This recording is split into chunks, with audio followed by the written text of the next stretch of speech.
A deadly typhoon strikes the Philippines, and we're back in Jamaica, where the long road to recovery is just beginning. We have suffered here, and nobody comes to assist. This storm chaser was literally in the eye of the storm as Melissa struck Jamaica. Hear what it's like to come face to face with the world's most dangerous weather. I have been in the inner cores or the eye walls of 80 hurricanes and typhoons, and that's a world record. And why it's time to make adjustments to your home ceiling fans. From our nation's capital, this is the National Weather Desk. Good morning and welcome to the National Weather Desk. I'm Angela Brown. Heavy rain, strong winds, and massive waves are on tap for parts of the Pacific coast this week. A storm warning extends from San Francisco Bay to the southern Oregon coast. It won't arrive, though, until later this afternoon. But when it does, heavy rain will blanket the region, along with very strong winds both onshore and out at sea as well. Now, first responders in Northern California are ready already. They are warning people not to drive on flooded streets and, if possible, to stay home during the worst part of the storm. Flooding could be especially troublesome along the coast. In Washington state, the biggest problem will be the strong winds arriving later tonight. They are known as Cascadia winds and are Washington state's version of California's Santa Ana winds. Seattle meteorologist Shannon O'Donnell explains. You can see where they're going to come from. We've got another area of low pressure, just another storm center. And remember, these lows are just like giant vacuums in the sky, so they're always sucking air into them. When they come in just like this, hanging out for a couple of hours like this one will do tomorrow night, just off the west coast of Washington, well, the air is coming in that easterly fashion, and it starts to just twist and turn through the gaps in our terrain, right through the Cascades. And as they come on down and spill into the valleys below, they speed up. So places like Issaquah, North Bend, Monroe, and Gold Bar start gusting, whereas most of us around the I-5 corridor remain pretty still in this sort of a setup. Well, the Pacific coast will also see the return of king tides. These are the highest tides of the year and can cause flooding and erosion. Holly Menino explains what they are and how they occur. The seaside slang, king tide, refers to a perigean spring tide. The word spring refers to water springing forth. A spring tide occurs every 2 weeks when the moon, sun, and earth are aligned, creating a new moon or a full moon. The tide-generating force of the sun works in the same direction as the moon, together getting high tides to rise higher and low tides lower. Perigee is not a tide, it's when the moon orbits the closest to earth. This occurs about every 28 days. It's when the gravitational pull of the moon is a stronger force on the tides. When spring tide and perigee come together at about the same time, we can have higher waves rolling on shore, crashing on shore. In some cases, coastal flooding, especially if strong pressure centers are offshore or overhead. These perigean spring tides, or king tides, happen between 6 to 8 times a year. Jamaica's reeling since Hurricane Melissa slammed into the island last week. Many communities are leveled. David Culver spoke with several people who are struggling to confront the massive job of just living day to day.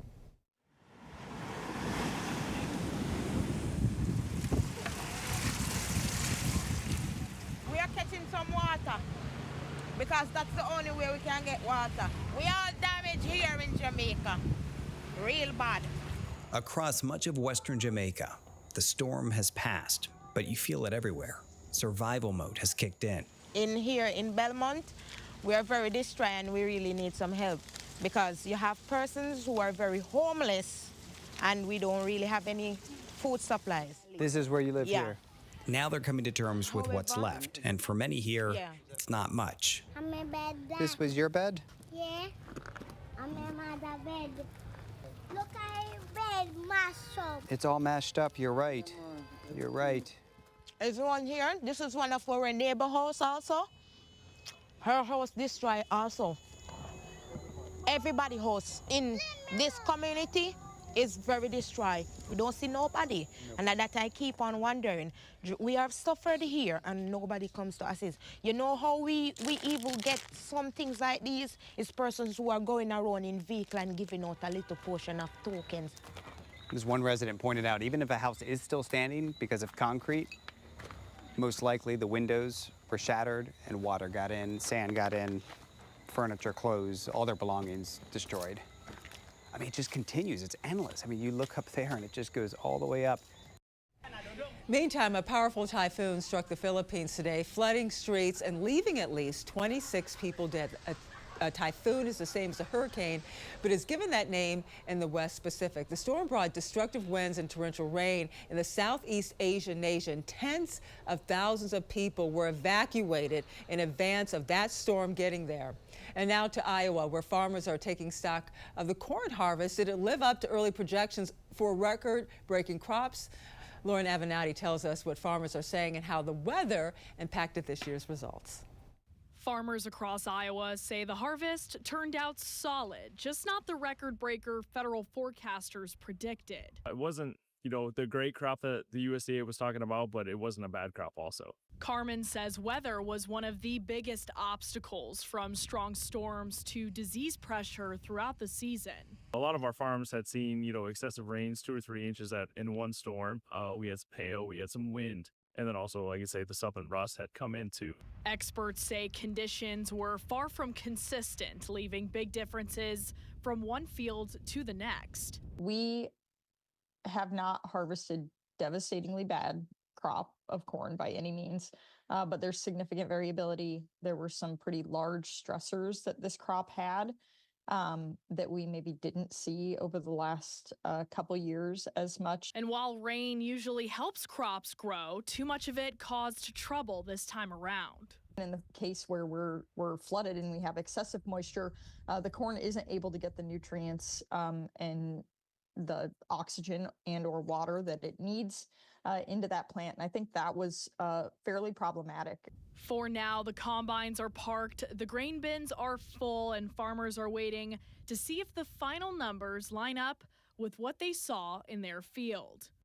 And we've fallen back to standard time and temperatures are starting to chill. Folks in Central Ohio are enjoying the weather, but sooner or later the first measurable snowfall will actually arrive. Columbus, Ohio meteorologist Sarah Converse has more. Peak fall foliage is here. Vibrant yellows and reds on the trees, but even more on the ground. This is a reminder that winter is right around the corner. For now, folks are enjoying the beautiful weather. I love fall. I love the feeling of it. I love the transition from fall to winter. I'm a cold person. It's fun getting a little mix up, that little in between. I feel like 60s, not too hot, not too cold. Even the four-legged friends are enjoying the cooler weather. I'm actually very happy that the weather has turned, and I love the leaves, of course, and actually kind of the breezy weather, and it's not super cold yet. Though for those eager for winter, here's a look back at when we saw our first measurable snow. Measurable snowfall is defined at 1/10 of an inch or more of snow. October 15th was our first snowfall last year with 1/10 of an inch. For the 2023 and 2004 season, our first measurable snow was December 11th. And the 2022-2023 season saw its first measurable snow on November 12th with 2/10 of an inch. Our average first measurable snow happens by November 21st. And speaking of snow, an Antarctic glacier shrunk by nearly 50% in just 2 months. It's the fastest retreat in recorded modern history. The glacier is on the Antarctic Peninsula, one of the fastest warming regions on Earth. According to a study published Monday, the glacier retreated by 5 miles between November and December of 2022, largely because of climate change. If larger glaciers retreat at similar rates, it could have catastrophic implications for sea level rise. And for all the latest weather, news, video, be sure to follow us on social media. We post our content, our team of meteorologists from across the country. Just search the National Weather Desk. And coming up on the National Weather Desk, we'll hear from a storm chaser and find out what it's like chasing the world's most dangerous weather. And we'll tell you why winter doesn't always mean it's time to turn off your bedroom ceiling fan.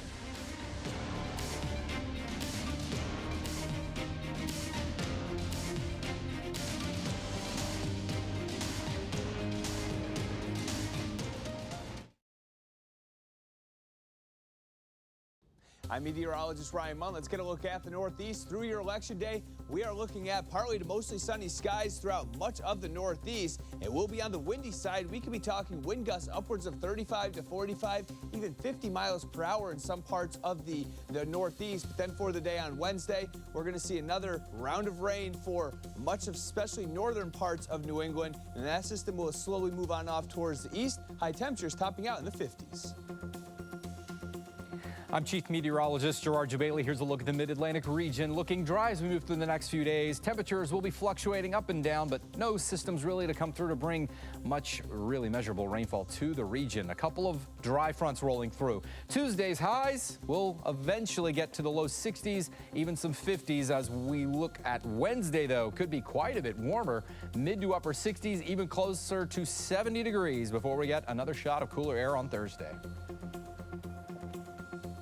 Hi, meteorologist Jennifer Collins with a look at your southeast forecast. High pressure is settling in across the southeast. This will lead to chilly mornings with mild afternoons. Heading into Wednesday, a few more clouds develop across most of central and south Florida with an onshore east coast breeze here through the middle of the week. Afternoon highs for Tuesday afternoons ranging anywhere from the 60s from the Carolinas to the low and mid 70s along the northern Gulf Coast and the low to mid 80s across central and south Florida.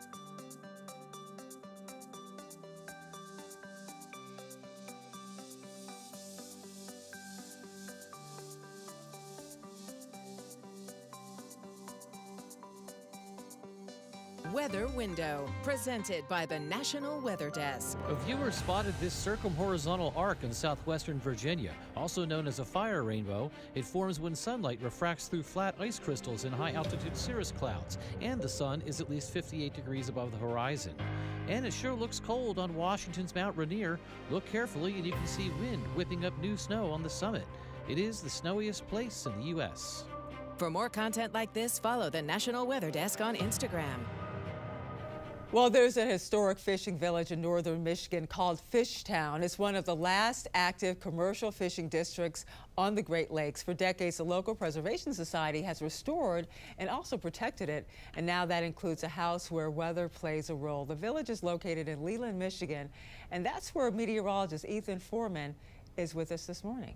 There is a house in Fishtown that is getting upgrades known as the Van Raalte House. This particular property, it was a couple, John and Janice Van Raalte, married in 1960, and they built this home. And this was their home until basically just over a year ago. The Fishtown Preservation Society has officially taken over the property and is raising money to have these renovations finished. Not only did this family have a big impact to Fishtown, but weather has an impact as well.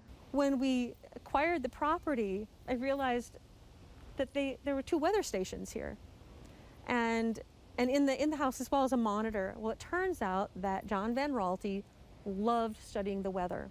Holmes says there is another big reason the Van Raalte family loving the weather had an impact on the community of Leland. Fishtown opens up onto Lake Michigan, and this is just above that. So the weather was always changing here. And a lot of the Van Raaltes had also served on the Leland Fire Department.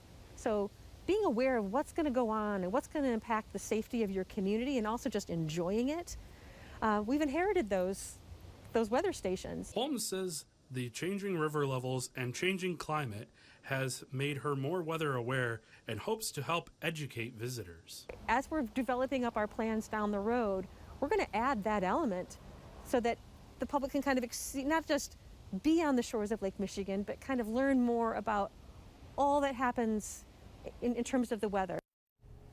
Now to Michigan. Now we're staying there where people from across the state met up in Traverse City to talk about protecting freshwater resources. Meteorologist Ethan Foreman was there and tells us about some of the key concerns discussed during the gathering, including the health of the Great Lakes.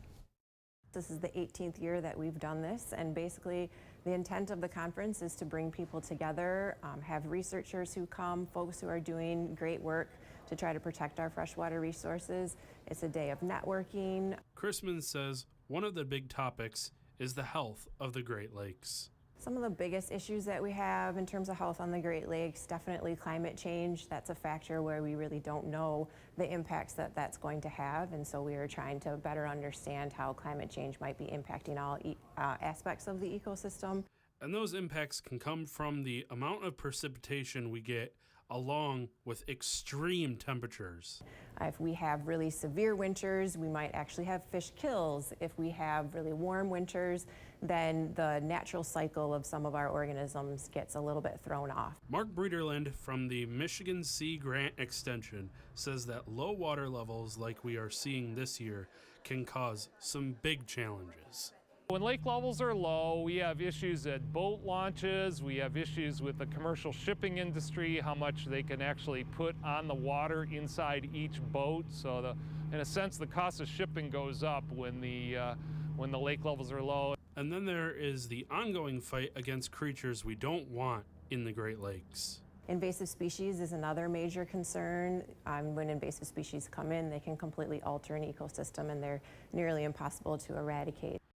And now the temperatures are cooling down and furnaces are heating back up again. It's time to warm them up. It may be time to adjust your ceiling fan. Meteorologist Erica Strenza explains. Hey there, everyone. I'm Chief Meteorologist Erica Strenza with Mid-Michigan Now. We have a tip or something that you can do here as the nights and the days get colder to maybe help you warm things up in a few rooms. Especially the rooms that you have a fan. Usually in the summer, we have the fans going counterclockwise, as that is going to create a wind chill. It's going to send all of that air down right to us and start to cool us off with the blades spinning as they are. But when you flip it to the clockwise version or the clockwise rotation, which most fans have a switch to allow you to go back and forth, the warmer air that's trapped up high, because warmer air rises, will actually get pushed along the walls and down as it starts to sink a little bit more with that rotation. And that could help to warm things up closer to the floor or to the ground and maybe help you out a little bit more to stay warm and comfortable as the temperatures outside continue to cool. For over 3 decades, Josh Morgerman has chased hurricanes and typhoons around the world. Last week, when Melissa made landfall in Jamaica, he was there, positioned in the eye to take measurements and record the damage. A few months ago, Josh sat down with Emily Gracie to talk about what it's like chasing the world's most dangerous weather. If you want to be a top storm chaser and you really like one of the top people that's really like going for it and getting those big storms, like the legendary storms, it requires that extra motivation, that extra, because it's like it's unpleasant. So you need something to drive you to want to go to the other side of the earth, to some place that you don't know, where you don't know anyone, and you're going to have a lot of physical discomfort, a lot of uncertainty. Something's got to drive you to want to do that, to overcome all those obstacles, to get inside the storm. So it's almost like if you're not addicted, you're not going to push yourself like that. A few rapid fire questions here. How many storms have you chased? Okay, so I have been in the inner cores or the eye walls of 80 hurricanes and typhoons, and that's a world record. No one, dead or alive, has been in that many on the ground. And I say on the ground because the folks flying the planes into the hurricanes, I think some of them might have more, but in terms of on the ground, no one dead or alive has been in that many. And that's 80 and counting. Scariest situation you've been in? I would say it's a tie between Hurricane Dorian and Super Typhoon Haiyan in the Philippines. Category 5 hit the city I was in directly. The whole city went underwater. At the height of the storm, I actually threw my camera down and was jumping in the water to pull people out. Tell me about Dorian and how that played out. As a chaser, you spend your whole life fantasizing about that perfect chase, the extreme high-end hurricane that's at the top of the intensity scale, and you're on an isolated island so you could perfectly observe it. and it's daytime, so you could see it. Dorian was all that. It was the kind of chaser's fantasy come true. And I don't want to be insensitive. It was a tragedy, but from a meteorological perspective, witnessing it was just something incredible to behold. And to hear more about Josh's career and his terrifying experience in Hurricane Melissa, check out this week's episode of our podcast, Off the Radar. It's available now wherever you listen to your podcasts. And time now for a short break, but first we soar over Atkins, Virginia.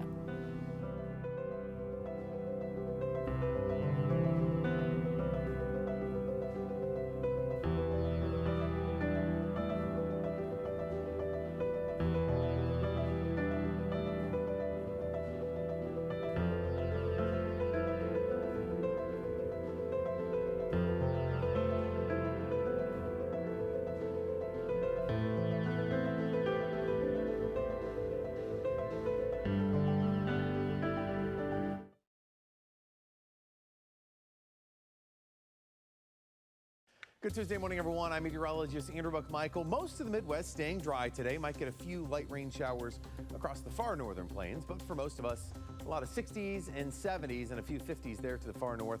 More sunshine trying to come out for the day tomorrow, and most of us are dry with a few lake effect rain showers.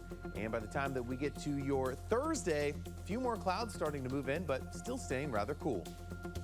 Good morning, I'm meteorologist Alex Garcia. Here's a look at your regional weather. A little chilly this morning for our friends in Amarillo, sitting up at around 48 degrees. But boy, it is warm, humid down to the south in Brownsville at 63.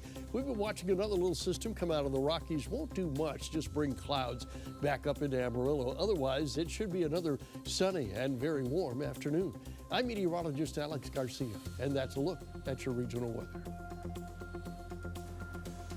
Well, hi there, everybody, and a good Tuesday morning to you. I'm meteorologist Shannon O'Donnell. The big dark is here, especially around the higher latitudes. Latitude 47 around Seattle. Boy, it's been a gloomy start to November, and we'll see another storm due in tonight. Meanwhile, you can find some sun around Vegas at 82, Phoenix at 90. That's where all the sunshine is hanging out in the Four Corners region. Another round of heavier rain on the way for Northern California as we head into this evening. And that's the scene from here.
I'm Austin Long, meteorologist at WJAC in Johnstown, Pennsylvania, and you're watching the National Weather Desk. Well, do you know the difference between tornadoes and dust devils? Meteorologist Joy Bedenhausen took to Instagram to explain. Okay, I swore I saw a dust devil driving around Broken Arrow in Oklahoma a couple weeks ago, so let's break this down.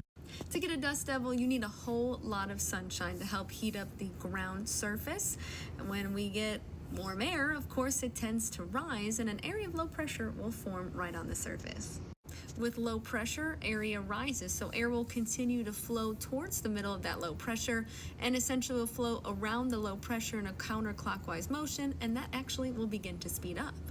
As long as the ground continues to warm, well, the circulation will sustain itself. Now that circulation, of course, picks up dust, picks up dirt, and you see this kind of brown funnel swirling around. So when you compare a dust devil to a tornado, with tornadoes, you need a severe thunderstorm with the rotating updraft. Dust devil, you need a whole lot of sunshine to heat up the ground. Tornadoes are cloud-based, extending to the surface. We flip-flop that with the dust devil.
And thank you so much for joining us. I'm Angela Brown. Make it a great day, and I'll see you right back here tomorrow.